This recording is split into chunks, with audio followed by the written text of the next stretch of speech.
देव आहे जवळी आम्हा अंतर्बाह्य देव गोड पुरवी गोडाचे ही गोड देव आहे जवळी आम्हा अंतर्बाह्य देव आम्हा राखे घाली कळी काळासी काखे देव आहे जवळी आम्हा अंतर्बाह्य देव दयाळ करी तुकयाचा सांभाळ देव आहे जवळी आम्हा अंतर्बाह्य वक्रतुंड महाकाय कोटी सूर्य समप्रभा निर्विघ्नं कुरु मे देव सर्वकार्येषु सर्वदा कलावज्ञ जीवोद्धरार्थावतारम् कराङ्काङ्क तेजोधिकामोदिवक्त्रम् खरामीशवारापनुदार्हदक्षम् समाधिस्थमूर्तिं भजे ज्ञानदेवम् महायोगपीठे तटे भीमरथ्याम् वरं पुण्डरीकाय दातुं मुनीन्द्रे समागत्य तिष्ठन्तमानन्दकन्दम् परब्रह्मलिङ्गं भजे पाण्डुरङ्गं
पाच चरणांचा आहे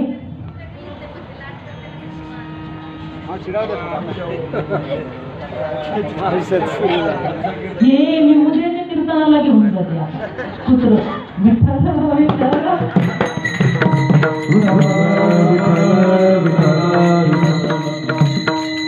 काय झालं माहिती का आता एखाद्या माणसाला माणसाला जर म्हणलं तुम्हाला राग येतो का, ते कॉन्फिडन्सली म्हणतं मला अजिबात राग येत नाही.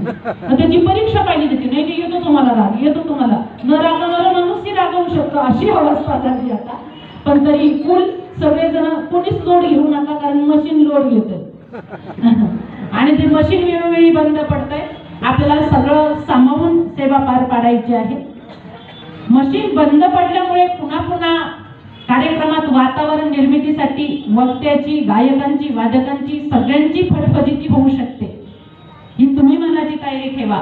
आमची फटफटिती झाली म्हणजे तुम्ही म्हणाल आजचं फेल गेलं, तर तसं करू नका माझ्या माऊल्यांनो. एक तर तुम्हाला सांगू का, अख्ख्या भारताचं भविष्य फक्त महिलांच्या हातात आहे आता. तुम्ही कमी आहेत, तुम्हाला वाटत असेल कसं एवढ्या डायरेक्ट बोलू लागल्या, कुठंतरी राग व्यक्त होतो. बघता बघता कीर्तनात यांची संख्या 4 आणे पण राहिली नाही आता. 4 आणे एक रुपयातली, याव करून त्याव करून असं करून तसं करून आपल्यामुळं चालतं. बायाला काय लाज येईल, त्यांना काय अक्कल येईल, त्यांना डोकं आहे का, आहे त्यांना, म्हणून डोक्यावाले जिकडे येऊन बसतात. किती छान बघा. छत्रपती संभाजीनगर येथील जय भवानी नगरातील हा शिवशंकर गणपती बाप्पाच्या मंदिरातील कार्यक्रम गेल्या 28 वर्षांपासून अथक परिश्रमाने सुरू आहे. सप्ताह कमिटीच्या सगळ्या कार्यकर्त्यांचे मनापासून आभार की गेल्या 28 वर्षांपासून तुम्ही वादळात दिवा लावताय. या चौकात कार्यक्रम घडून आणणं, रस्ता बंद करण्यापासून सगळी तारेवरची कसरत आहे. पण या वातावरणात देखील तुम्हाला वाटतंय त्याला हार वगैरे काही म्हणू नका. तुम्ही तिकडून हार म्हणाल ते मला पकडेल, 4 इंजेक्शन घ्यावे लागतील, पुन्हा शिवरात्रीचे कार्यक्रम आहेत. हे सगळंच वैताग नको व्हायला. अगदी सावधगिरीने सगळं आता सांभाळायचं आहे आपल्याला. छावा बघितला असेल ना तुम्ही, तिथं कसे सगळे मावळे अति दक्षतेत होते ना, तसंच बसायचंय आज जीव मुठीत धरून. तिकडं पाळलेलं, इकडं उन्हाट सोडलेलं, कोणतं अंगावर येईल सांगता येत नाही. माझे तो गुडघेच विठ्ठल विठ्ठल म्हणायला लागले आता. बाई बाई बाई बाई बाई, ते तुमच्या ओळखीचे म्हणून तुम्ही त्याची पप्पी घेतली तरी चालतं, पण आमचे हात पाय लटलट कापायला लागलेत ना. आणि आता तुम्हाला सांगू का, इथे एखादा जर अंधश्रद्धेचा महाराज असता तर त्यांनी कुत्र्याचं शूटिंग घेतलं असतं ताई तुमच्या, आणि ते दुसऱ्या दिवशी सोशल मीडियाला व्हायरल केलं असतं. जय भवानी नगर इथे कुत्र्याने कीर्तन ऐकलं, इथं माणसं ऐकनात राजा हो. कुत्र कुठे इतिहास घडवायचंय कीर्तन ऐकून. त्याला काय विचारायला दिलं, खाल्लं पिल्लं, मालकाचं संरक्षण केलं, त्याच्या पुढे आयुष्य नाहीये त्याचं. बाकीच्या प्राण्यांच्या प्रारब्धात नाहीच ते परमार्थ, तो फक्त माणसाच्या प्रारब्धात आहे. पण माणसं त्याला मानायला तयार नाही. माणसं लई पुढचे निघाले. असे कित्येक कीर्तनकार उगाळून पेलेत ही माणसं आता. मी जेव्हा नवीन कीर्तनाला सुरुवात केली, मलाही कळत नव्हतं कीर्तन म्हणजे काय. बारकी पोरगी होती मी परकर पोलक्यात. 1-1, 1.5 लाख समाज येऊन बसायचा कीर्तनात. आणि ह्या व्यासपीठापर्यंत यायला सुद्धा जागा मिळायची नाही मला. आणि तेव्हा चौकदार काका आहेत आता इथं, ते तेव्हा चौकदार वगैरे काही नसायचे. यात्रेतले लोक कीर्तन ठेवायचे, कारण महिलांना संधी नव्हती वारकरी संप्रदायात. आणि तिकडून चालत यायचं असलं की मी आपली अशी साध्या ड्रेसवर चालत यायची. मग एखाद्या बाईला जर थोडा स्पर्श, कुठं चालली, पुढं बोंबलत, तुला का खायचंय पुढं, अगो बाई. मग असं तसं इकडं व्यासपीठावर आलं की ती म्हणायची, अय्या हीच पोरगी का, तिलाच बोलली मी, देवा मला माफ कर बापा.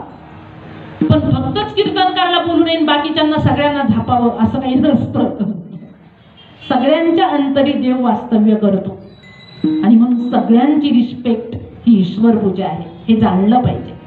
आणि ते जाणण्यासाठीच पांडुरंग परमात्म्याचं अस्तित्व कुठं आहे, त्याचा आणि आपला संबंध काय आहे, त्याचं कार्य काय आहे, त्याचं स्वरूप काय आहे, त्याचा स्वभाव कसा आहे, या सगळ्या गोष्टींचं वर्णन करणारा अभंग 5 चरणाचा जगद्गुरु श्रीमंत श्री तुकोबारायांच्या सेवेसाठी घेतला. विठ्ठल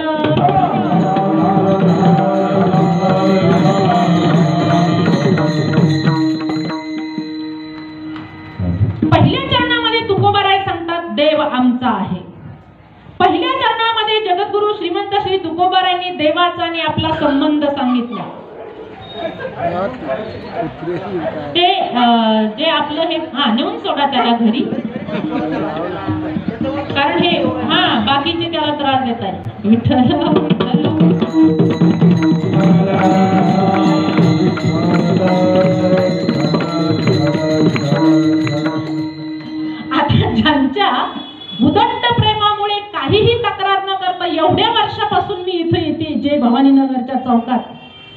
म्हणून स्पेशल कार्यकर्त्यांनी मला उद्या एकांतात भेटा आता विठ्ठल. तुम्हाला सांगू का, हे बाहेर गेल्यावर ही मंडळी अशी शायनिंग मारतात म्हणून सांगू, आवाज वाढव, फेक तुझं ते मशीन. आज कळलं यांना कार्यकर्त्यांवर काय बितत असेल. आणि त्याच्यामुळे आपण शांत राहतो, आपण टेन्शन घेत नसतो. काही होणे काय होणार आहे जगाच्या पाठीवर. अहो तुकोबारांच्या काळात ही माईक सिस्टीम वगैरे वगैरे काही नव्हतं. ही कोण बाज वाढव, हे कर ते कर ते कर, कंदिलावर कीर्तनं व्हायची.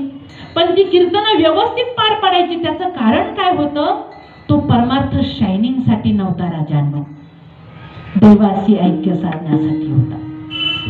कधी काळी जर चुकून माकून असं वेळ आली, आता सुरडकर गुरुजी म्हणाले आमचे आवाज बसले 4 दिवसापासून, आणि हे काय म्हणताय ताई दुसरं. पण काय करणार आता, समय असे सादर व्हावे, देव ठेविले तैसे राहावे. आयत्या वेळी आपल्याला काही डिसिजन घेता येत नसतात, त्यामुळे पार पाडणं हे फार महत्वाचं असतं. तर देवाचा आणि आपला संबंध जगद्गुरु श्रीमंत श्री तुकोबाराय सांगतात. धावत्या ओघात मी एकदा अर्थ सांगते. तुकोबाराय सांगतात, देव हा आमचा आहे, तो सकळ जीवांचा सांभाळ करतो. देव आमचा, देवा आमचा, जीव सकळ जीवांचा. सृष्टीवर जेवढेही जीव आहेत त्या सगळ्यांचा जीव माझा पांडुरंग आहे. तो देव आहे असं मी द्विवार सांगतो. त्याचं कारण तो जवळही आहे आणि बाहेरही आहे, लांबही आहे. तो देव असा आहे हे द्विवार सांगतो. देव गोड आहे कारण सगुण गोड आणि निर्गुण गोड असा आहे. देव आमचं रक्षण करतो, इहलोकात रक्षण करतो, परलोकात रक्षण करतो, असा त्याचा स्वभाव आहे. देव आम्हा राखे राखे, फक्त रक्षण करतो असं नाही, तर कळी काळांना काखेत धरून भक्तांचं रक्षण करण्याचं सामर्थ्य त्याच्यामध्ये आहे. आणि शेवटच्या चरणात सांगतात, देव हा दयाळू आहे, हेही द्विवार सांगतो. कारण देव हा शत्रूवरही दया करतो, भक्तावरही दया करतो. असा सगळ्यांवर दया करणारा देव या तुकोबारायचा सांभाळ करतो, असं तुकोबारायांनी या 5 चरणांमध्ये सांगितलंय. विठ्ठल विठ्ठल.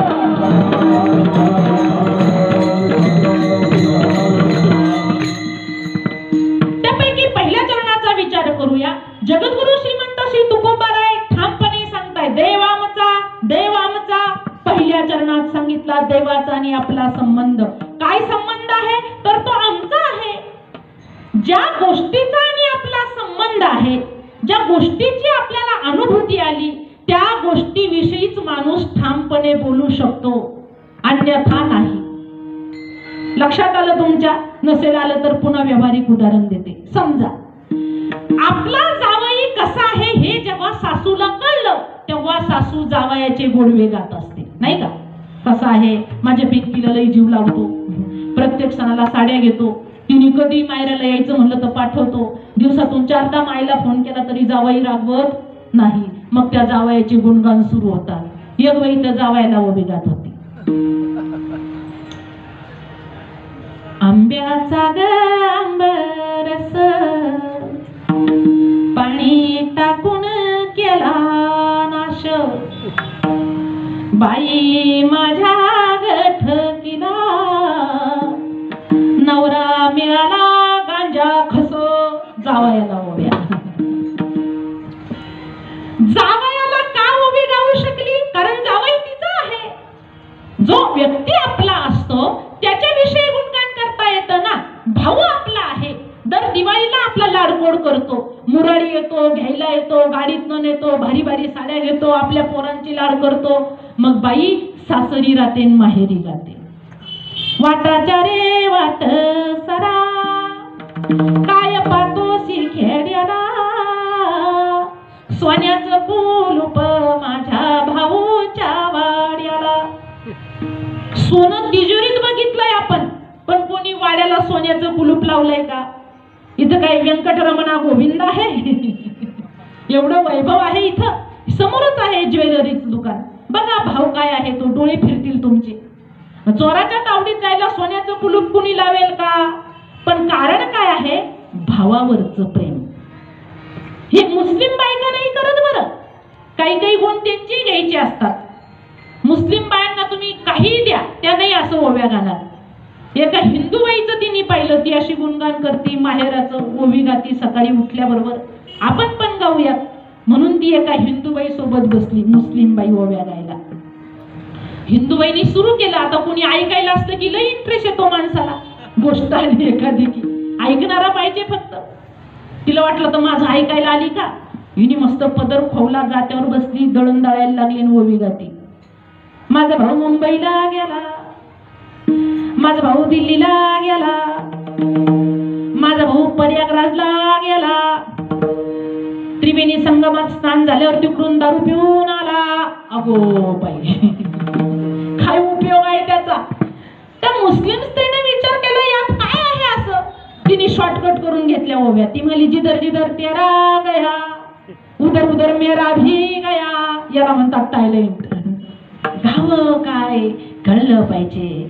खरं सांगते तुम्हाला, अहो अगदी नगराचं नाव देखील जय भवानी नगर पडावं आणि चौका चौकामध्ये अखंड हरिनाम सप्ताह व्हावे, नामस्मरणाचा प्रचार प्रसार व्हावा, हर एका कीर्तनात शंभूराजाच्या नावाचा जय जयकार व्हावा, शिवरायांच्या नावाचा जय जयकार व्हावा, जिजाऊ साहेबांची ख्याती गायली जावी. एवढं किती महान पुण्य असेल या भोसले कुटुंबियांचं. म्हणून ओव्या गायच्या आहे तर त्या भोसले कुटुंबियांना गावे. सांगू तुम्हाला, इतिहासामध्ये मी असंख्य ओव्या पाहिल्या महिला मंडळीच्या, म्हणजे पूर्वीच्या काळातल्या. शिवरायांच्या विषयावर लिहिणाऱ्या ओव्या त्या कमी होत्या. म्हणजे एक दिवस लेखणी आणि हातात घेतलं सगळं वही आणि पेन आणि शिवरायांच्या ओव्या कराव्याशा वाटल्या मला. राजमाता जिजाऊचे गुणगान गाऊ किती, स्वराज्याच्या रक्षणाला निर्मियले छत्रपती. ह्या ओव्या असाव्या तेव्हा कीर्ती वाढेल. स्वराज्याच्या मावळ्यांच्या पाठी पोटी ढाल. ह्या ओव्या आहेत शिवरायांच्या. कल्पनेने गायलं, कल्पनेने बघितलं की असं वाटतं बास मरावं ना अशा त्या जिजाऊ साहेबांच्या बोटी जन्माला यावं, जीवनाचं सार्थक होईल. म्हणून देवाचा आणि आपला संबंध असला पाहिजे. राज्यावर प्रेम करावं कसं कळेल, गावावर प्रेम करावं कसं कळेल, आप्तेष्टांवर प्रेम करावं कसं कळेल, संत साहित्यावर प्रेम करावं कसं कळेल, अध्यात्माला आपल्या अंतरी साठवावं कसं कळेल. म्हणून देवाचा आणि आपला संबंध काय असला पाहिजे. देव हा आमचा आहे. दोनदा सांगितलं जगद्गुरु श्रीमंत श्री तुकोबारांनी, देव आमचा, देव आमचा, जीव सकळ जीवांचा. ठामपणे सांगतात आमचा आहे. एका ओळीमध्ये शब्दाची द्विरुक्ती जर केली तर ती मराठी भाषेच्या नियमाने चूक ठरती. मग श्रीमंत श्री तुकोबारांनी ही चुकीचं लिहिलंय का. नाही, दोन अनुषंगाने शब्दाची द्विरुक्ती होऊ शकते. मग तुकोबाराय दोनदा शब्द का वापरतात देव आमचा. पहिला आमचा सामान्यत्वाने देव आमचा आहे, दुसरा आमचा विशेषत्वाने देव आमचा आहे. तुमच्या सगळ्यांचा जो देव आहे तो सामान्यत्वाने आहे, पण संतांचा देव जो आहे तो विशेषत्वाने आहे. संत हे देवाशिवाय जगू शकत नाही. आपण कामापुरता देवाचा उपयोग करतो. पोराला पोरग धरणे की करायची देवाला नवस, कामापुरतं. नोकरी लवकर लागली नाही की 2-4 नारळ शिल्लक फोडायची, गणपती बाप्पाला प्रार्थना करायची पोराला नोकरी लागू दे. कामापुरता उपयोग. आपला भला व्हावं, मैं हूं भला मेरा भला, फक्त स्वतःचा विचार करणे हे आहे सामान्यत्वाचा भाव. पण संतांचं तसं नाही. पुन्हा एकदा विशेष सांगते उदाहरण देऊन. बरेचसे लहान लेकरे इकडे बसलेले आहेत. तुम्ही शाळेत जाणारे आहात. तुम्हाला माहिती आहे पृथ्वी तलावर म्हणजे या विश्वामध्ये 3 प्रकारचे प्राणी आहेत. पहिला आहे भूचर किंवा उदयचर, दुसरा आहे द्विचर आणि तिसरा आहे जलचर. माणूस हा कोणता प्राणी आहे. भूचर प्राणी आहे. वा क्या बात, मस्त. म्हणजे हे आपल्या टाळकऱ्यांनी जरी उत्तर दिलं तर आपल्याला पुढे जाता येईल. आणि ज्यांना ज्यांना माहिती आहे ते देत चला, कारण माझाही अभ्यास कच्चा आहे थोडा. तुमच्या सपोर्ट शिवाय अभंग सुटणार नाही. म्हणून थोडं थोडं सांगत चला मला. मनुष्य हा भूचर प्राणी आहे कारण तो जमिनीवर राहतो. जे प्राणी जमिनीवर राहतात त्याला भूचर प्राणी म्हणतात. आता द्विचर प्राणी कोणते आहेत. द्विचर म्हणजे काय.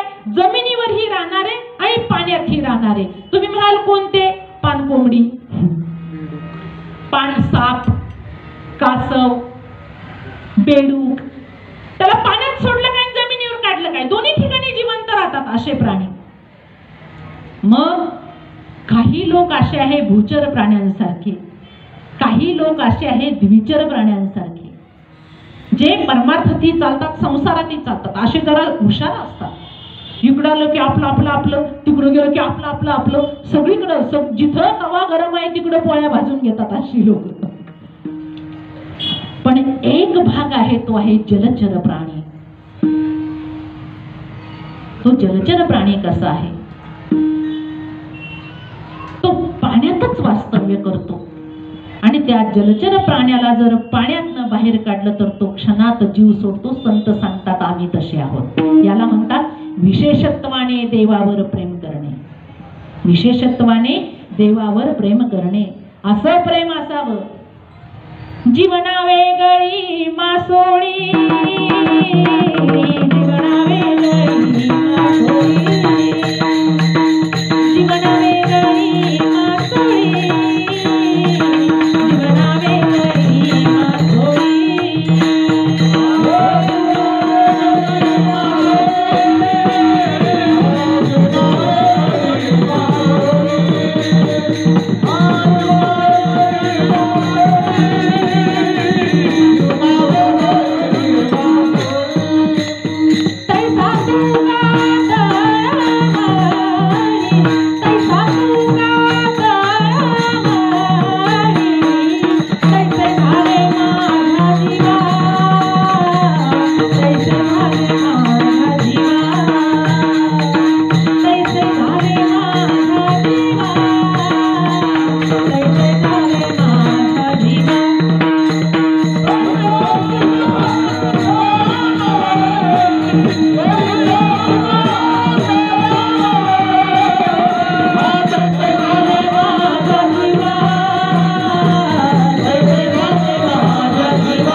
नाही, त्यांनाही पाण्याची गरज आहे. माणसाला जर 10-12 दिवस पाणी दिलं नाही तर सलाईन लावायची वेळ येते. पिकांना वेळेत पाणी भरलं नाही तर पिकं सुकतात. झाडांना जर पाणी मिळालं नाही तर तिकडं झाडही वाळून जातात. प्राण्यांना, पशु पक्ष्यांना सगळ्यांना पाणी लागतं. माणसालाही पाणी लागतं, माशालाही पाणी लागतं. पण कुणाला किती पट लागतं ते फार महत्वाचं आहे. तसं संतांमध्ये आणि आपल्यामध्ये फरक आहे. सगळ्या जीवांना पाण्याची आवश्यकता आहे, पण गरजेपुरती आवश्यकता आहे. माशाला मात्र तो पाण्याशिवाय जिवंतच राहू शकत नाही. तुम्ही म्हणाल देव हा सगळ्यांचा आहे, काही अंशी तो वास्तव्य करतो. तुम्ही कीर्तनाला येऊन बसलात, मी बोलू शकते, ही सुंदर गुणवान मंडळी गाऊ शकते, कशामुळे शक्य झालं? तर आमच्यात देव वास्तव्य करतोय म्हणून.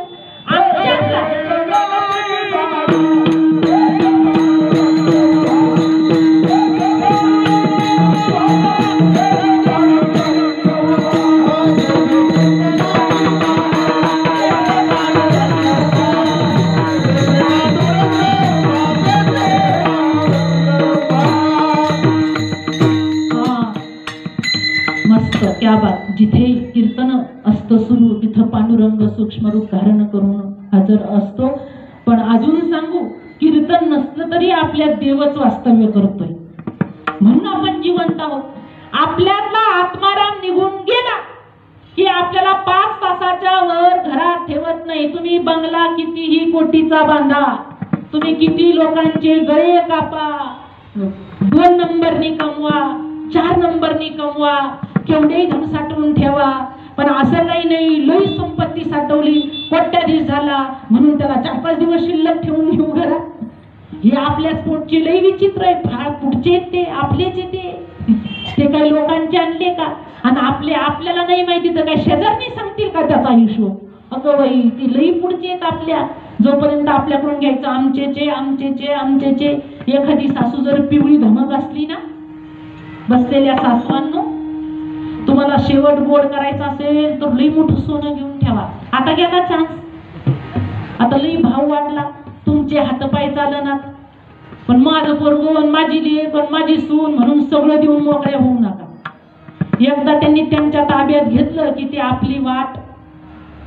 आणि ज्याला 2-2, 3-3 त्यांचं तर विचारूच नका. ज्याला एकच त्यांनी जिंकलं.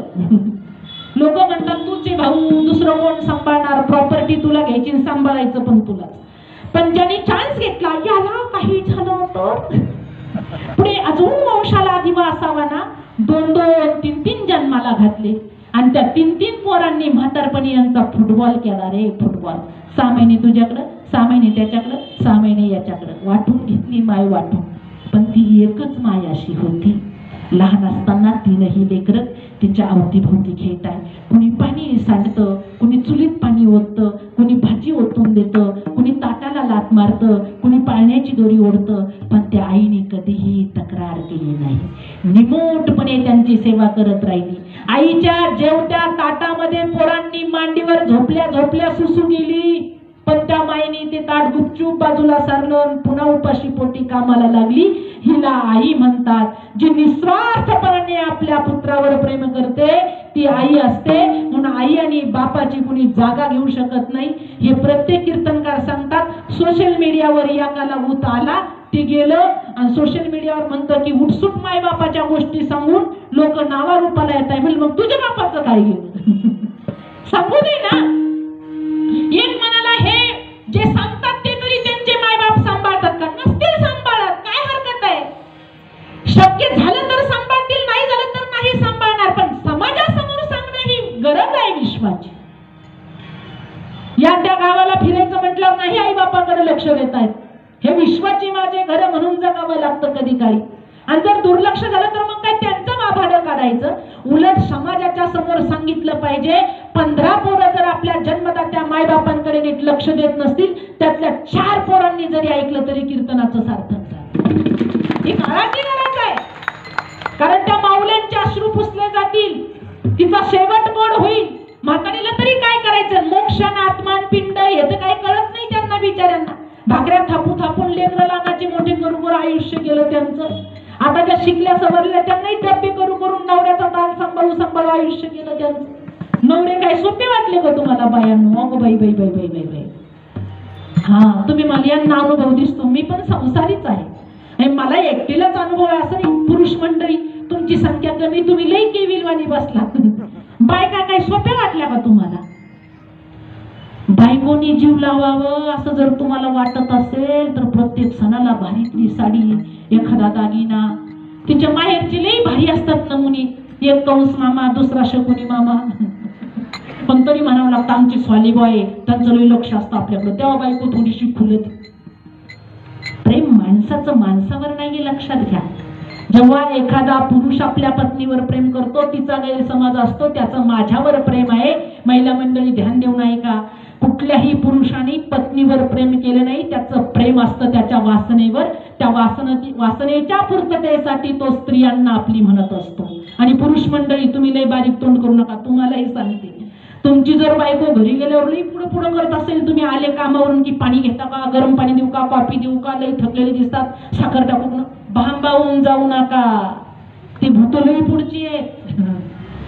ती स्त्री सुद्धा आपल्या पतीवर प्रेम करत नाही. ती तिच्या कामना जोपासण्यासाठी खटाटोप करत असते. लक्षात घ्या. स्त्रियांची कामना, पुरुषांची वासना एकमेकांचा गुलाम व्हायला भाग पाडते.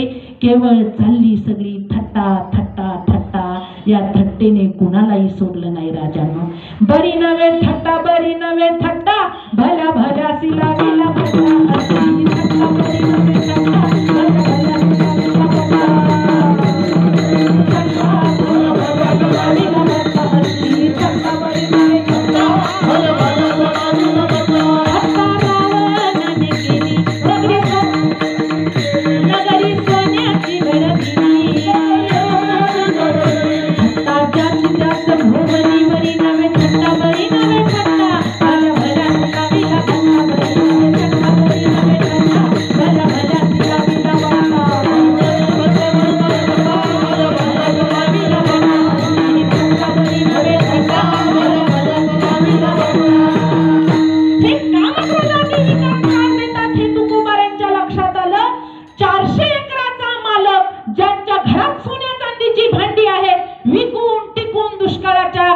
गरिबांची पोट भरली, स्वतः फकीर झाले.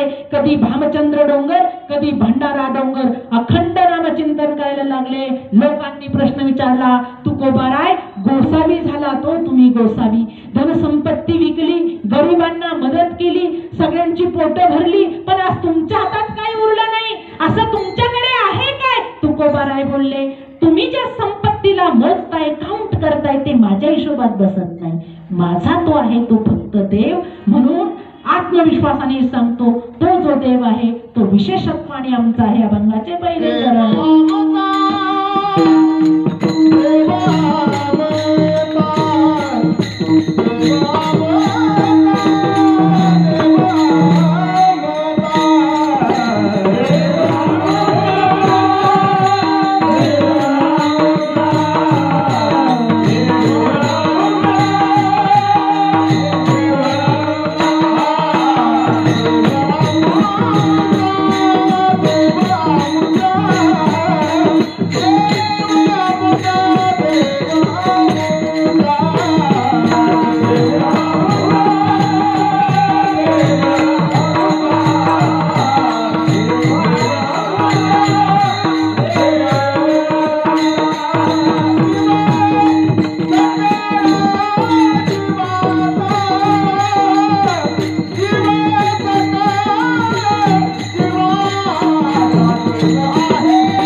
आत्मविश्वासाने सांगतो, सगळ्या जीवांचा जीव जो आहे तो देव आहे. जीव सगळ्या जीवांचा सगळ्यांमध्ये वास्तव्य करतो.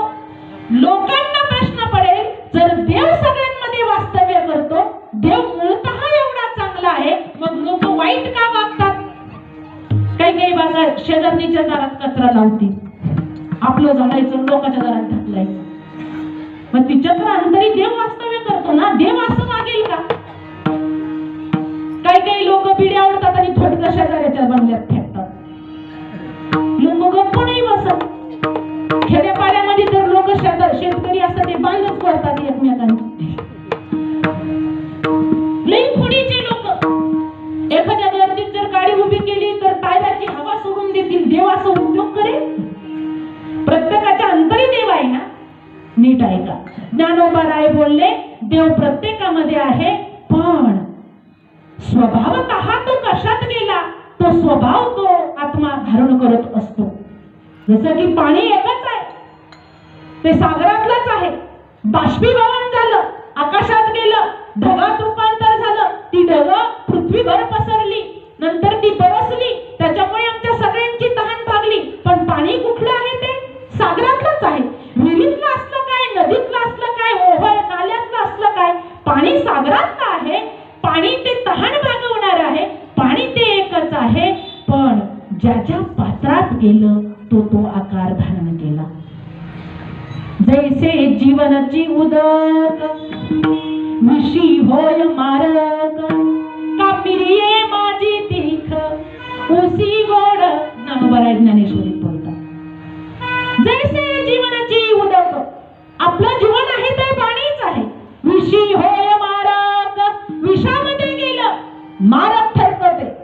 जर का विषात मिक्स केलं तर तेच पाणी मिरचीच्या झाडाला गेलं तर त्या पाण्याची चव झाली तिखट, आणि तेच पाणी ऊसाच्या झाडाला दिलं तर त्याच पाण्याची त्याची चव झाली गोड. मग ज्या ज्या पात्राला ते जाईल तो तो गुणधर्म ते स्वीकारत असतं. तसं माणसंही अत्यंत विशिष्ट खोडीची असतात.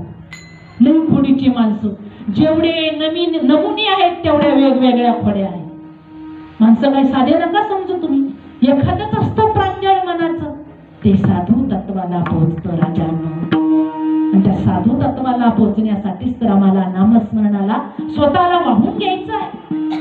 काय करता बाकीच्या गोष्टी संचिताने होणारच आहे. कुणाला वाटतं काय होऊ नये, माणसं नको त्या गोष्टीसाठी धडपड धडपड धडपड करतात. गावचा सरपंच व्हावा वाटतं, नगरसेवक व्हावा वाटतं, पंतप्रधान व्हावं वाटतं, आमदार. मला वाटतं आता मुख्यमंत्री झालं पाहिजे. अर्थ झाला काही कुणाला नाही वाटत. वैराग्याची भाषणं देणारी नाही वाटतं की आपल्यालाही एखादं पद असावं. चांगलं मोठं पद कुणाला नको आहे इथं. ज्याला विचारलं, एखाद्या माणसाला वाचता येत नाही तरी त्याला जर विचारलं बाबा तुमची काही इच्छा आहे, बाबा म्हणतात मोर तोरी एकदा गावचा सरपंच व्हावा वाटतो. आणि बाबा कवळीवर आलेला.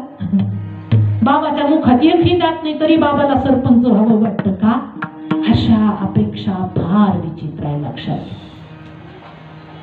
अशा मनुष्या तृष्णा कल्पनेने घात केला या चौघी जणीने. वासनानंद मोठी चावटीने मारिती गालाला बाई बाई जाते ग माहेरा. बाई बाई जाते ग माहेरा.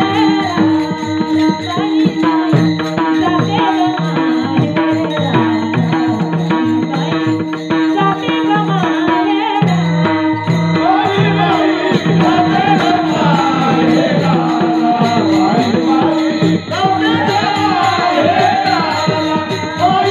बाई जाते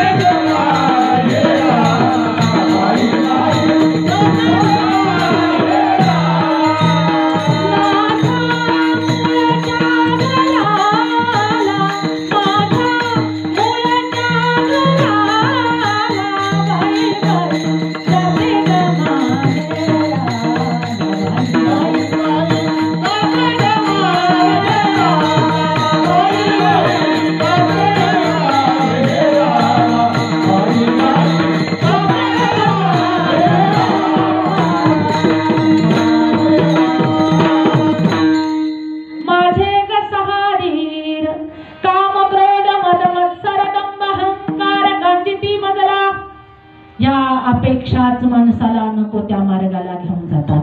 सर्व सुखाची आशा जन्म गेला.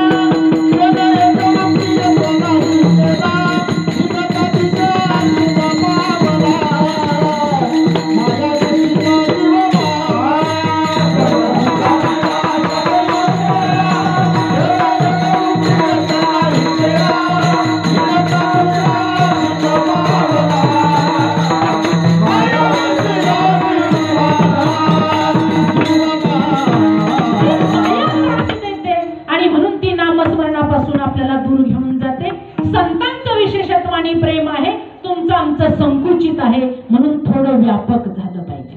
व्यापक म्हणजे कसं? सगळ्यात सामान्य माणूस, फार पायाजवळचा विचार करणारा माणूस काय विचार करेल? बायको माझी मी बायकोचा. एखादी संकुचित विचार करणारी बाई काय विचार करते? नवरा माझा मी नवऱ्याची. सासू सासरे अनाथ आश्रमात, नाहीतर पडक्या घरात, शेतात, गावाकडे. संकुचित विचार. त्याच्या पुढे अजून थोडं गेलं, थोडा विचार व्यापक झाला. कुटुंब प्रमुख म्हणतो कुटुंब माझं मी कुटुंबाचा. पुढे गेला गावचा सरपंच म्हणेल गाव माझं मी गावचा. त्याच्या पुढे गेलं नगरसेवक म्हणेल नगर माझं मी नगरचा. त्याच्या पुढे गेलं मुख्यमंत्री आपला आमदार म्हणेल मी तालुक्याचा तालुका माझा. खासदार म्हणेल मी जिल्ह्याचा जिल्हा माझा. मुख्यमंत्री म्हणेल राज्य माझं मी राज्याचा. पंतप्रधान म्हणेल देश माझा मी देशाचा. राष्ट्रपती म्हणेल देश माझा मी देशाचा. त्याच्या पुढे काही आहे, हे विश्व माझं आणि मी विश्वाचा. हे उद्गार आहेत संतांचे. हे विश्वची माझे घर ऐसी मती जयाची स्थिर. संतांनी काय सांगितलं? या बाकीच्या गोष्टींना मी महत्व देत नाही, तर देव हा माझा आहे आणि मी देवाचा आहे. मग देव कुठे आहे? तर सगळ्यांमध्ये वास्तव्य करतो. म्हणून भेद नाहीसा झाला आणि सगळ्यांकडे बघण्याचा दृष्टिकोन संतांचा समान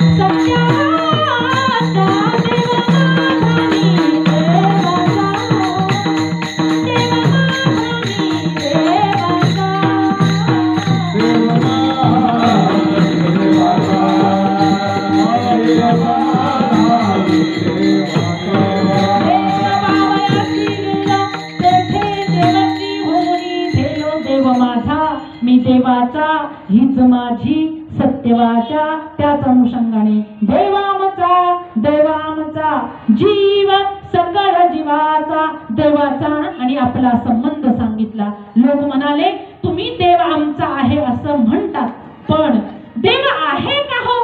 तुकोबाराय म्हणतात हो आहे, त्याची खात्री मला पटली, म्हणून ठामपणे तुम्हाला सांगतो अभंगाचे दुसरे चरण.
इकडची साथ नाहीये काही, पण सगळे जीव तोडून वाजवताय, रंगवताय, गाताय.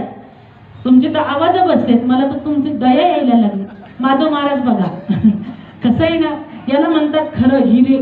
ही पांडुरंगाची कृपा आहे म्हणून पार पडत असतं बरं, नाहीतर एवढं सोपं नाही. गाणाऱ्याला आवाज किती प्रिय असतो आणि त्याचा आवाज बसला की त्याला वाटतं मरण आलेलं बरं, पण असं जगणं नको. आणि अशा अवस्थेत ही पांडुरंग परमात्म्याचे गुणानुवाद प्रेमापासून गाणं, बेंबीच्या देठापासून ज्याला म्हणतो आपण, केवढं परमभाग्य आहे. पांडुरंग परमात्मा तुम्हाला सदैव यश देवो. तुमची कीर्ती फक्त संभाजीनगर नाही, छत्रपती संभाजीनगर, संबंध महाराष्ट्रभर गाजो. क्या बात, क्या बात. आपला हा तेलंगणात जाऊ, घेऊन जाते तुम्हाला, काळजी नका करू. तुम्ही प्रवासाला कंटाळणार हे मला माहिती आहे, कारण की हा एकच पुतळा देवानी असा बनवला. महिला असून, म्हणजे माझे गुणानुवाद नाही गात मी, महिला असून एवढा प्रवास करू शकते. आणि 10-12 तास प्रवास करून तिथं पुन्हा लोकांसमोर उभं राहिलं की मी दात काढायला लागते. आणि बसलेल्या बायका म्हणतात एवढ्या लांबून आली का, चेहरा पाहून तसं वाटत नाही. ही ईश्वर कृपा आहे राजाने, याला भगवंताची कृपा म्हणतात. परवाला गेलो ना असं 10-12 तास तेलंगणा, तिकडे सगळी अशी जिलेबी. आता महाराष्ट्रातच कीर्तन करताना तोंडाला फेस यायला लागला. लोक नुसते टुकू टुकू टुकू टुकू टुकू बघतात आपल्याकडे, असं वाटतं आपण बोलतो ते कळतं खरं. हा, आपल्याच प्रांतामध्ये जर वक्त्यांचे असे हाल व्हायला लागले, परप्रांतात जाऊन वारकरी संप्रदायाचा ध्वज फडकवणं एवढी सोपी गोष्ट नाही. पण या वारकरी संप्रदायाची किमया अशी वेगळी आहे. म्हणून सांगू, ज्यांनी देवावर प्रेम केलं ना, तिथं भाषेची ही बंधनं तुटून पडतात. शिल्लक राहतो फक्त अंतरीचा शुद्ध भाव, आणि त्या भक्तिभावाच्या जोरावर लोक तल्लीन होतात. आणखी काय पाहिजे. दुसऱ्या चरणात महाराज बोलले, देव आहे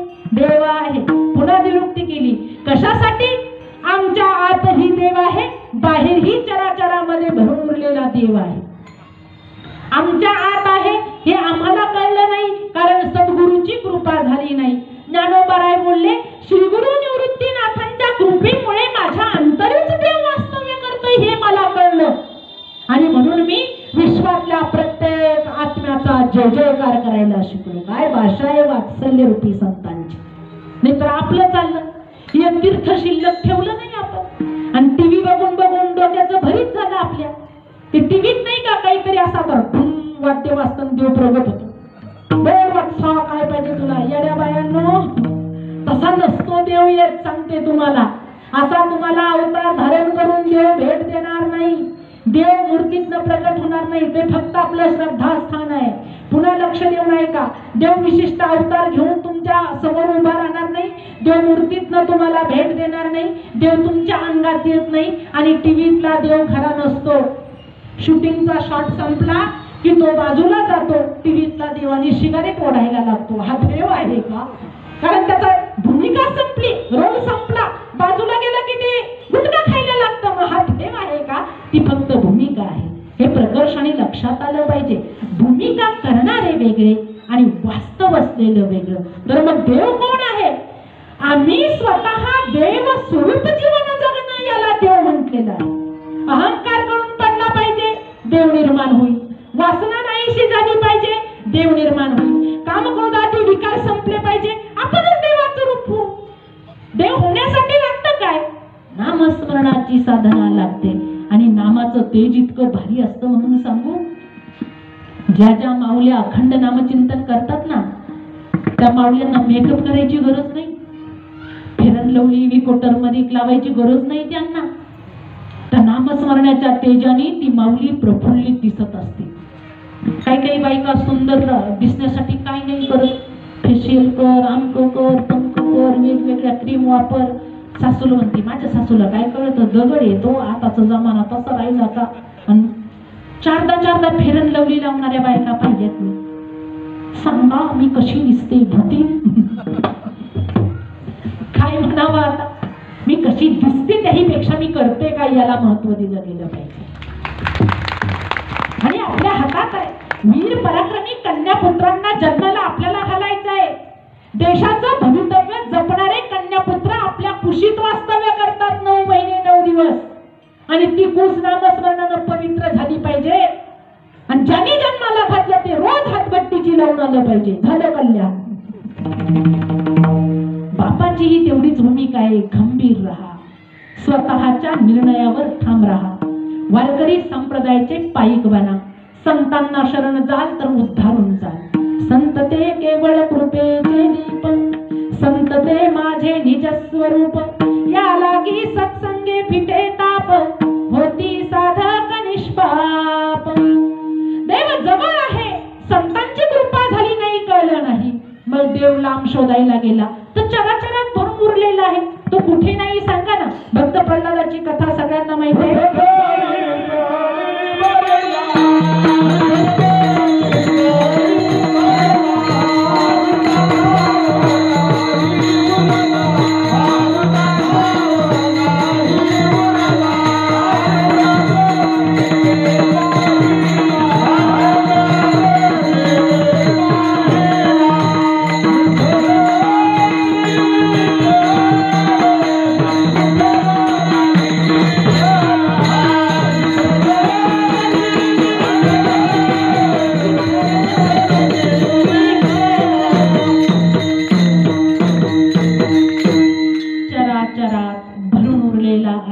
ईश्वर प्रल्हादाला प्रश्न विचारला स्वतःच्या पित्याने, माझं नाव घे, नारायणाचं स्मरण करू नको.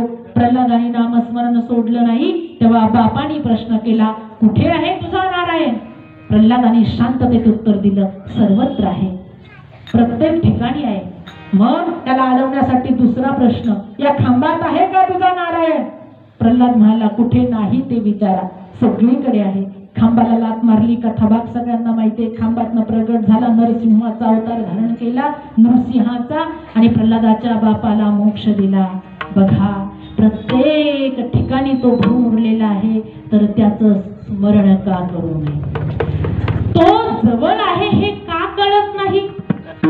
त्याचं महत्वाचं कारण आहे इंद्रिय.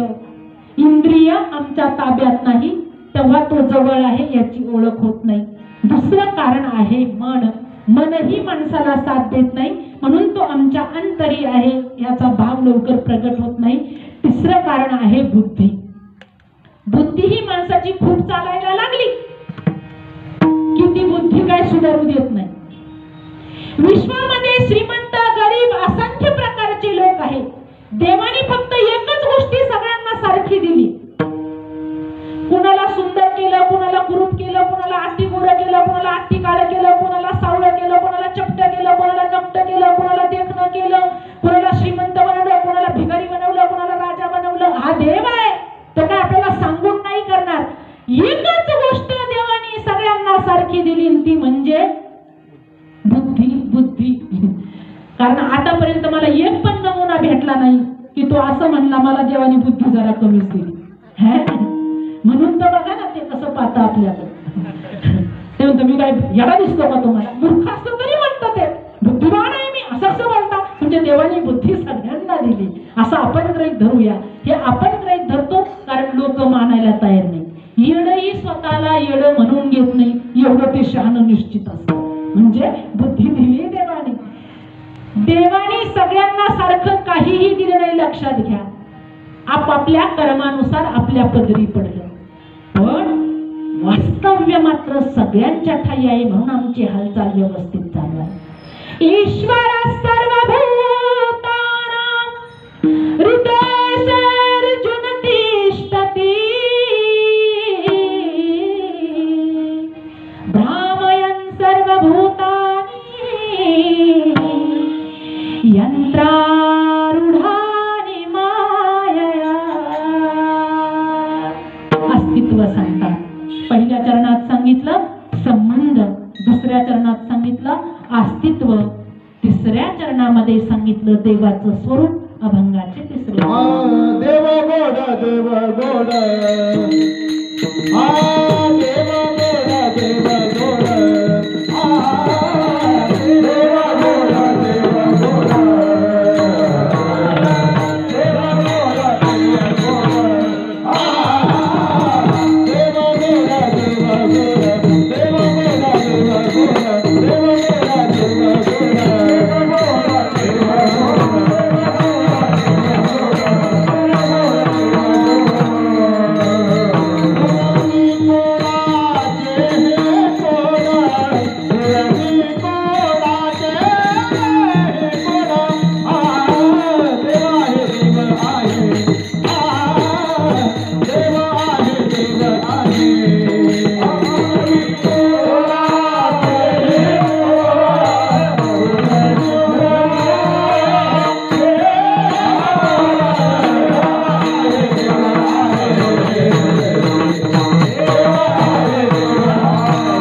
गोड ज्याचं नाम गोड आहे असा गोड. म्हणून दोनदा शब्द वापरला. देव गोड स्वरूप सांगितलं त्याचं. पुरवी गोडाचे ही गोड. गोड नाम इच्छा. आपल्या असंख्य लोकांच्या हजारो लाखो इच्छा असतात. सगळ्यांच्या इच्छांची पूर्तता करण्याची क्षमता त्या ईश्वरात आहे. हा म्हणून त्याला गोड म्हटलंय. सगळ्यांची इच्छा तो पूर्ण करतो. ज्याने स्मरण केलं त्याच्याही इच्छा पूर्ण करतो. जो नास्तिक असला तोही उच्च पदावर जाऊन पोहोचला. पूर्वजन्मीचं संचित मारावं लागेल त्याला. व्यवसाय निमित्त फळ देतसे संचित. कधी कधी देवदेव करणाऱ्या बायकांना 2 वेळचं जेवणही पोटभर मिळत नाही. हरिपाठ काकडा पाठ करणाऱ्या मावल्या चुकून तेवढा नवरा भेटतो तिला. ती हरिपाठ गाऊन आली की ती धपाधपा कुठं घरी आल्यावर बायकोला. इलाज काय आहे त्याला? जसा आहे संचित तसा आहे. काही काही बायका शायनिंग मारतात. मी देवाला मानत नाही. मानूही नको, तुझ्या वाचून आडलो नाही. तुलाही शिकलेली असते ना, तिच्याच्या डोक्यावरून पुस्तकं व्हायला लागतात आणि तिची माय म्हणते माझी पोरगी डबल ग्रॅज्युएट आहे. आणि तुम्हाला म्हणून सांगू ती एवढी हुशार असल्यामुळे वैज्ञानिक प्रगती तिची असल्यामुळे ती अंधश्रद्धेला खतपाणी घालत नाही. आम्ही तरी कुठं म्हटलं अंधश्रद्धेला खतपाणी घाला, पण तुमच्यातल्या चेतन शक्तीला तुम्ही मानाल की नाही? आणि तुमच्यात जी चेतन शक्ती आहे ते देवाचं रूप आहे, ते मानलंच पाहिजे तुम्ही. कारण जन्म ही तुमच्या हातात नाही, मृत्यू ही तुमच्या हातात नाही. नाहीतर श्रीमंतांनी 400 वर्ष आयुष्य वाढवून घेतलं असतं.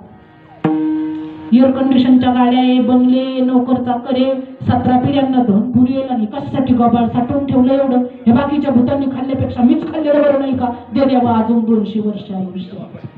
पण मृत्यू आणि जन्म हे आमच्या हातात ठेवलं नाही देवाने, म्हणजेच देवाचं अस्तित्व आहे, नाकारून चालणार नाही.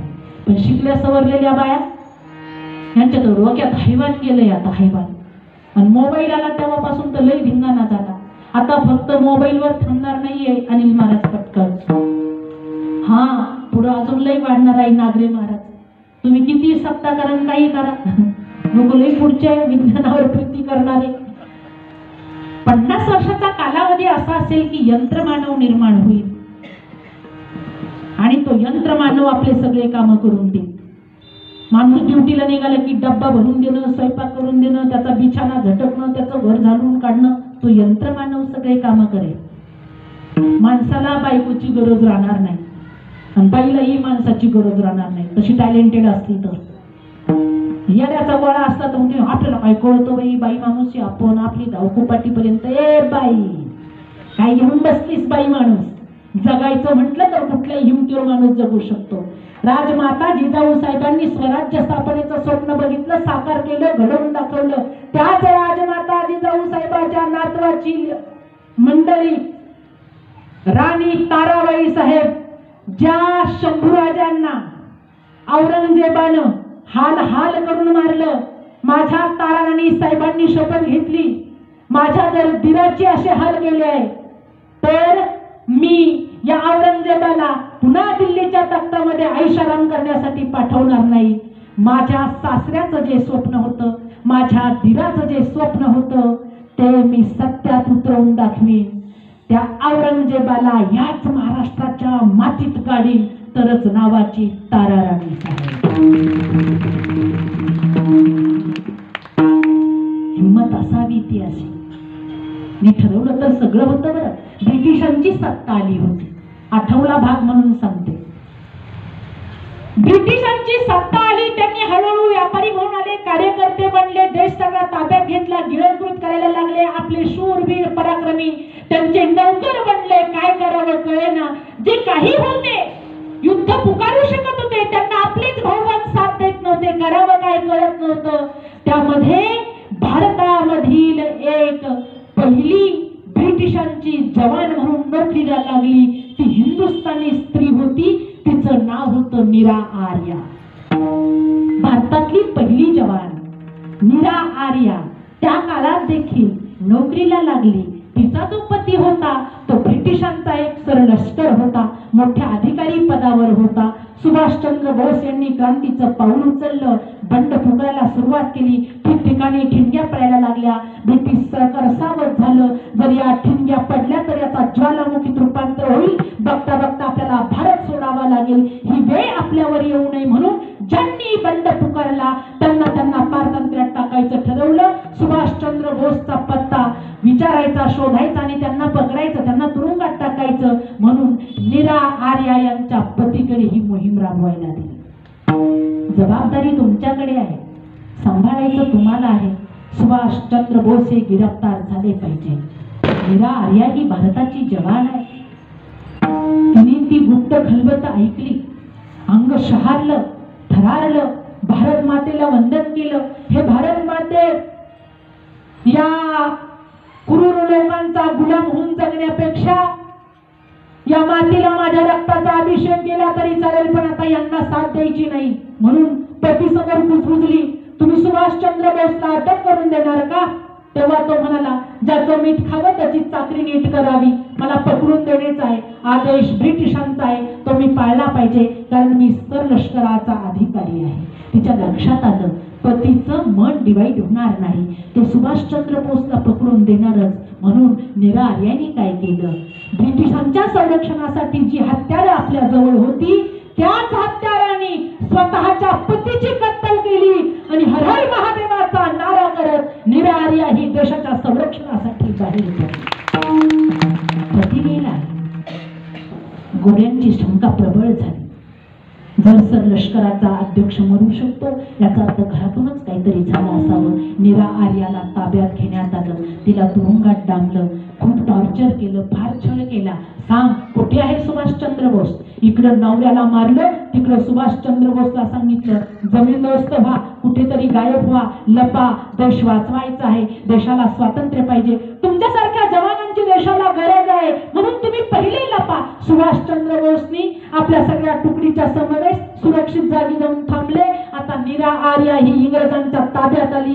तिचा एवढा छळ केला म्हणून सांगू, डांबून डांबून मारलं, तिखट अंगावर टाकून मारलं, जखमेवर मीठ टाकलं. एवढ्यावर ते थांबले नाही तर त्या क्रूर कर्म्यांनी लोहारांना आमंत्रित केलं. भारतातल्या लोहारांना आमंत्रित करून नीरा आर्याच्या समोर उभे राहून प्रश्न विचारला, सांग सुभाषचंद्र बोस कुठे आहे? जर तू पत्ता दिला नाही तर तुझा जीव घेऊ. तेव्हा त्या नीरा आर्याने आपले डोळे मिटले, भारत मातेला वंदन केलं आणि गोऱ्या लष्करांना उत्तर दिलं, सुभाषचंद्र बोस माझ्या हृदयात आहे, शोधा कसं शोधायचं. हे उत्तर ऐकलं आणि गोऱ्यांना राग आला. त्या भारतातल्या लोहारांना बोलवलं आणि लोखंडी चिमट्यांनी नीरा आर्याच्या छातीला तोडून तोडून काढलं या दुष्टांनी. नंतर तिचं हृदय फाडलं आणि मरताना प्रश्न विचारला, तुझ्या हृदयात सुभाषचंद्र बोस होते ना, मग आता ते का दिसत नाही? त्या वीरांगनेने मरताना उत्तर दिलं, ते कधीच कामाला लागले, तुम्हाला पळता भुई थोडी होईल. अशा माझ्यासारख्या हजारो नीरा पुन्हा तयार होतील, ज्या देशासाठी आपला जीव द्यायला तयार होतील. महिला मंडळ, हा ऐकायचा असतो इतिहास. आमचे विचार जे मरगळलेत ना, सासू सासरा सून दीर पोरं ननंद भाऊजय, यातच माझे सौख्य सामावले आहे, त्यातून बाहेर या ग बायानं. हा बस करा, बाल्याची माय बाल्याचा बाप, बाल्यान बाली 10x10ची खोली, सजना तू मेरा मैं तेरी दुनिया से क्या लेना. सावधान, हिंदुस्थानी स्त्री इतिहास रचू शकते जर का तसं जीवन जगला तर. आणि त्याला मदत केली संत साहित्याने. शंभूराजे जेव्हा छत्रपती झाले, तुकोबाराय स्वतः आशीर्वादाला हजर आहेत. केवढे परम भाग्य आहे. हा हा हा हा. शिवाजीराजे स्वराज्य स्थापन करताय तर तुकोबाराय वेळोवेळी मार्गदर्शन करताय. किती परम भाग्य आहे. हे का आमच्या लक्षात येत नाही? जेव्हा राजकीय स्थितीची आणि परमार्थाची जुळवाजुळव होईल ना, तेव्हा खऱ्या अर्थाने देश सुखाचा होईल. कारण अजूनही अध्यात्माने इमानदारीची कास सोडलेली नाही, लक्षात घ्या. आणि म्हणून प्रत्येक स्त्रीने आधी आध्यात्मिक झालं पाहिजे, कारण तिच्या पोटी येणारे कन्यारत्न देश संभाळणार आहे.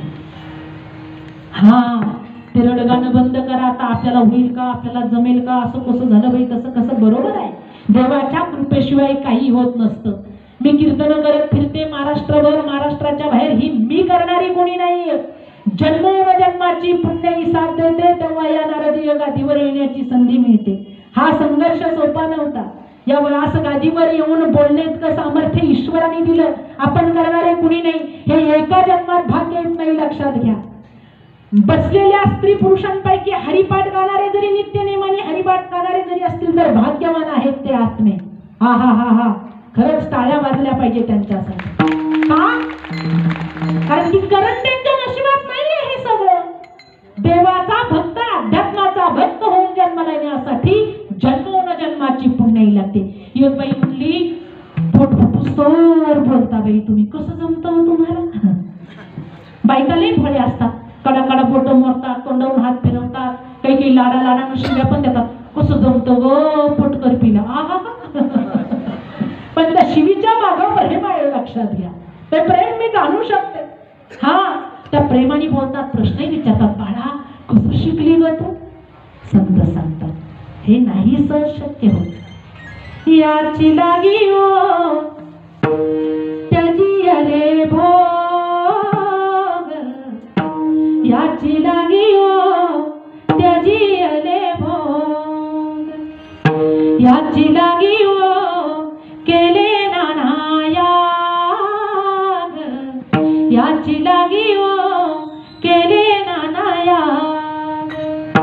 ह्याची लागी अष्टांगाधी योग, ह्याची लागी अष्टांगाधी योग, याची लागी या विषयांचे त्याग, जन्म जन्मांतरी केली हे सूचना, जन्म जन्मांतरी केली हे सूचना, जन्माची पुण्याई लागते. मग तुकोबाऱ्यांना लोकांनी प्रश्न विचारला. पहिल्या चरणात तुम्ही सांगितला त्याचा आणि आपला संबंध, दुसऱ्या चरणात सांगितलं त्याचं अस्तित्व, तिसऱ्या चरणात सांगितलं त्याचं स्वरूप, पण चौथ्या चरणामध्ये त्याचं स्वरूप गोड आहे, नाम गोड आहे हे सगळं कळलं, पण देव करतो काय, त्याचं कार्य काय आहे. आता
तर माझा जीव खरंच लाकी पडलाय. काय नाही, आता थोडं राहिलं, नको हात नको बाबा काय बरे ते चाललंय नशिबानं तेच भाग्य समजा. हा तर चौथ्या चरणात महाराज बोलले देवा राखे राखे कार्य सांगितलं. राखे म्हणजे रक्षण करतो. इथेही दोनदा शब्द वापरला का, भक्तांचेही रक्षण आणि दुर्जनांचेही रक्षण. देवाचं कार्य आहे अधर्माचा नाश, धर्माचे पालन. चार कार्य आहे देवाचे महत्वाचे, लक्ष देऊन ऐका. अधर्माचा नाश पहिलं कार्य, धर्माचे पालन दुसरं कार्य, भक्तांचे पालन तिसरं कार्य, शत्रूचा नाश चौथं कार्य. पण याच्या पुढे सांगतात संत, रामाच्या अवतारामध्ये प्रभू रामचंद्राच्या समोर शत्रू म्हणून जे आले प्रभू रामचंद्राला संपवायला, त्यांना देखील मोक्ष प्रदान केला असा माझा भगवंत आहे. नाम चांगले चांगले माझे कंठी राहो,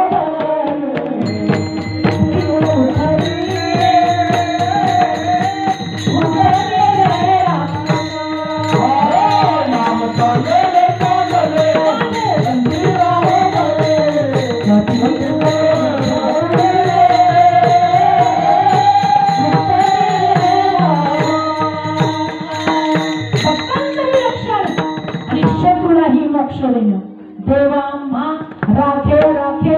आपल्याला वाटतं मी याव करून त्याव करून असं करून तसं करून माणसाने ठरवलं असं करतो, हे माणूस करणारा कुणी नाही.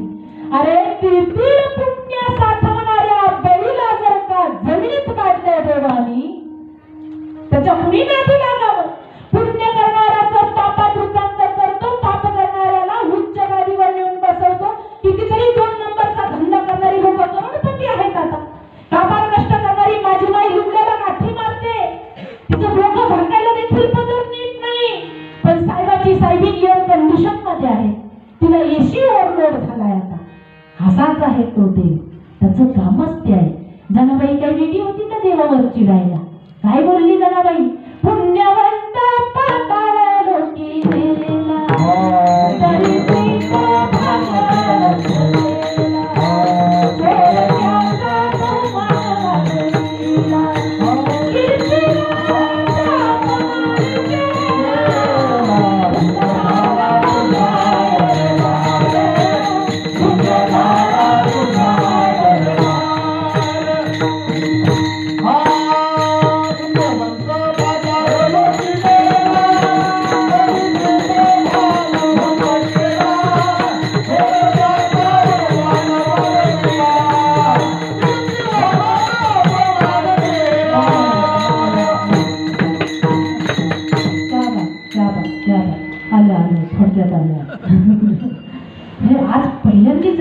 असं मी लगेच लक्ष देते, झाले का 2 तास, झाले का 2 तास. हे पहिल्यांदा झालं. नंतर मला ब्रेक लावावं लागतं, म्हणून थांब आता, थांब, झालाय टायमिंग. बरेचदा टाळकरी कंटाळतात मला उभं राहून. आजचे नाही तसे सगळे आपलेच माणसं आहेत. हरिभक्त परायण सोडकर नाना आहेत, हरिभक्त परायण डॉक्टर कदम माऊली आहेत, हरिभक्त परायण सुनील महाराज नागरे आहेत, आपल्या संभाजीनगरचे भूषण माधव महाराज आहेत, आणि सगळे आपल्या जय भवानी नगरचे टाळकरी इकडे बारीक विद्यार्थी आहेत, मिनेकरी बाबा आहेत, पखवाजाला हरिभक्त परायण मयूर महाराज आहेत, इकडे हरिभक्त परायण अविनाश महाराज आहेत, आणि ह्याच्या अगोदर ज्यांनी पखवाज वाजवला ते उत्तम कीर्तनकार आहेत, ते डॉक्टरही आहेत, ते पखवाज वादकही आहेत, ते गाणंही शिकतायत. तुम्ही किती लोकांच्या पोटावर पाय द्यायचं ठरवलं ते ठरवा आधी. हरिभक्त परायण सरोज महाराज शिंदे, मस्त अप्रतिम, खूप छान. इथं बसलेल्या मंडळी तत्व व्यक्ती आहेत, वारकरी संप्रदाय नितांत प्रीती करणारे. क्या बात, मस्त. हरिभक्त परायण थोरात माऊली, हा संवादिनीच्या साथीला, मस्त, क्या बात. हे असंच होतं, गडबड व्हायला लागली म्हणजे सिग्नल लागायला लागला वाटतं ना.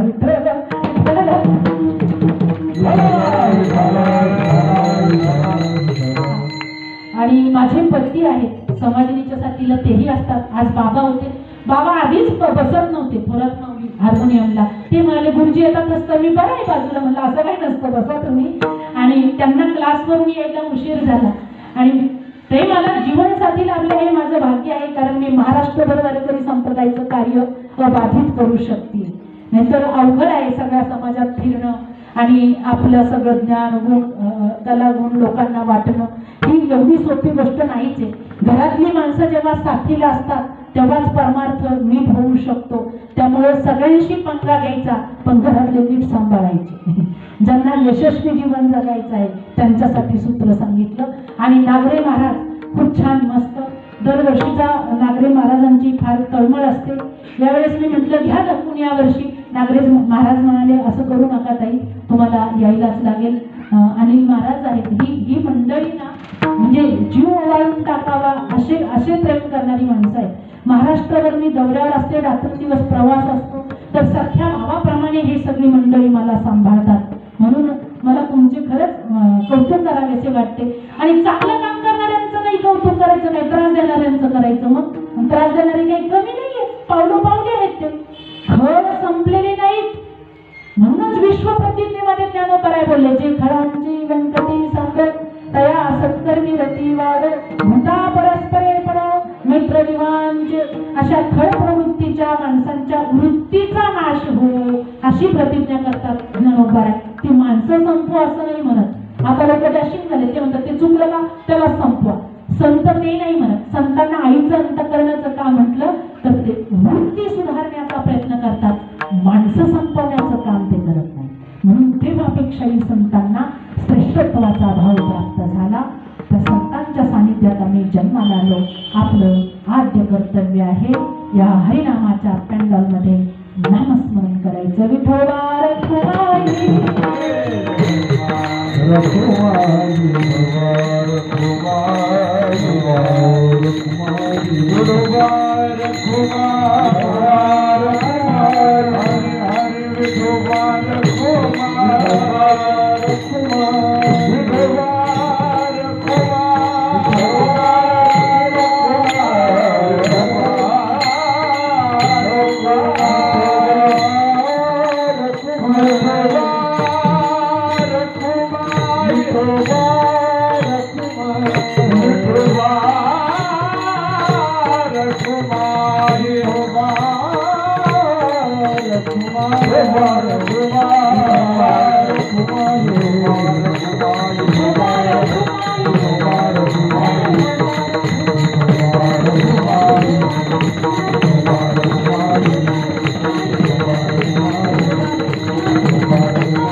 वादळात दिवा लावला असं म्हणायला हरकत नाही.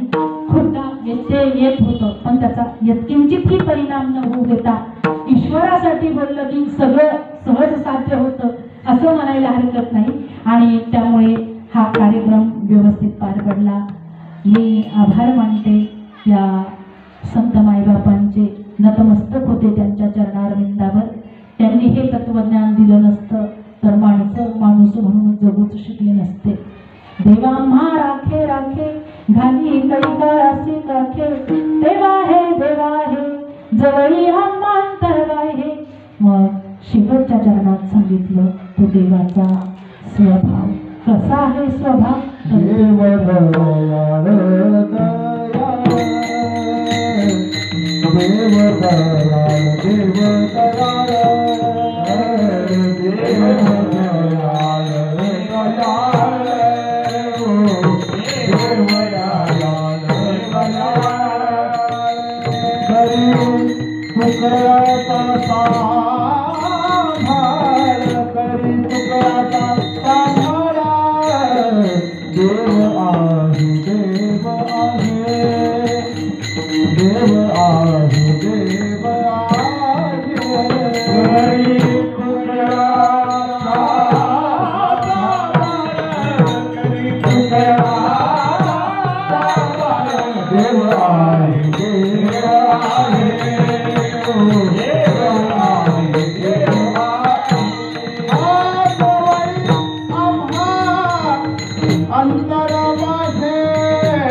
आमच्या पलीकडच्या गल्लीतले सप्ताहाचे कार्यकर्ते, त्याचबरोबर आमच्यावर निरतिशय प्रेम करणारे असे वारकरी संप्रदायातील आमचे परमबंधू श्री प्रकाश दादा सामत आणि तृप्तीताई सामत सपत्नीक आलात, मागेच बसतात, पुढे येत जा.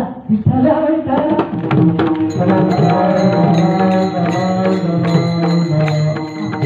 आणि आपल्या सप्ताह कमिटीतील सगळेच कार्यकर्ते, त्याचबरोबर आमचे गावकरी कैलाश दादा डगले पेंडगावकर, म्हणजे माझे माहेरचे आहेत ते. आणि खरं तर आधी गावाने कौतुक केलं ना, तेव्हा प्रोत्साहन मिळालं. तर सगळं श्रेय, ह्या सगळ्या कौतुकाचं श्रेय आपल्या माणसांना जातं. या मंडळींनी सगळ्यांनी जर प्रोत्साहन दिलं नसतं तर मला इच्छा निर्माण झाली नसती पुन्हा प्रॅक्टिस करावी, अभ्यास करावा. तर आधी या माहेरच्या मंडळीचेही मनापासून आभार की तुम्ही आपल्या लेकराचे गोडवे गायले, फार उंच शिखरावर बसवलं आणि त्यामुळे या वारकरी संप्रदायाची सेवा मी करू शकले. एखाद्या कोणी मान्यवराचं नाव राहिलं असेल तर मी आधीच माफी मागते. तुमच्या सगळ्यांचे मनापासून आभार. सर्व आम्हाला नाव पूर्ण गणेश महाराज इदाटे दादा उपस्थित आहेत कार्यक्रमात. राजकीय क्षेत्रातील, शैक्षणिक क्षेत्रातील, आध्यात्मिक क्षेत्रातील, बरं हे नाही सांगू शकत मी. तर जेवढे सगळे आहेत तिथे त्यांच्या सगळ्यांचे मी मनापासून आभार व्यक्त करते. झालेली सेवा पांडुरंग परमात्म्याच्या चरणी समर्पित करायची, पण त्याआधी संतांचं प्रेमाने भजन करूया. ज्ञानेश्वर